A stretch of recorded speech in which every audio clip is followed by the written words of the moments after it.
So on to Libya, International Criminal Court in The Hague issuing these arrest warrants on Monday. Your reaction to that? Well, I think that using international law to hold dictators accountable for their crimes is a huge, important part of global mobilization against human rights violations. And I think that Muammar Gadhaffi was certainly one of those dictators who has committed huge crimes against his population. Having said that, the two huge problems we see here are, one, the inherent limitations of the International Criminal Court, which has been able to be brought into use only against representatives of countries or governments or struggles opposed to the powerful countries of the world, particularly the United States. We have not seen, of course, the International Criminal Court being willing to bring George Bush to The Hague to try him for war crimes in Iraq.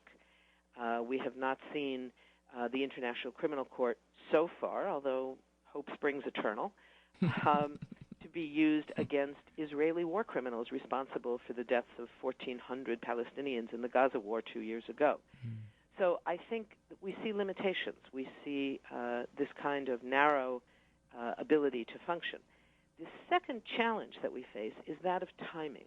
In the real world of ending wars and ending human rights violations on a massive scale, often the demands of peace and the demands of justice do not go together as well as they do rhetorically.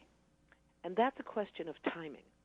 So to me, the notion of bringing international charges using universal jurisdiction arguments against Muammar Gadhaffi makes perfect sense. The bringing of those charges and issuing this arrest warrant right now, at a moment when there is a desperate need for engagement, for negotiations, and a ceasefire to end the war in Libya, because otherwise this is going to be a civil war that rages for potentially years, devastating the population of Libya to the advantage of no one. At a moment when that is what's required, to bring those charges now essentially undermines any kind of pressure that might be brought to bear on the Gadhaffi regime to negotiate. If they believe that there is no way they're going to be able to survive anywhere other than a jail cell in The Hague, it's much less likely that they will have the incentive to participate in a serious way in negotiations towards a ceasefire, towards a real diplomatic solution.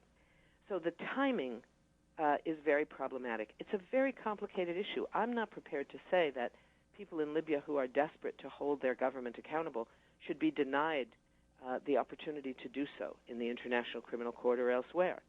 The question of whether it should be brought right now and what the consequences of bringing it right now are very, very serious.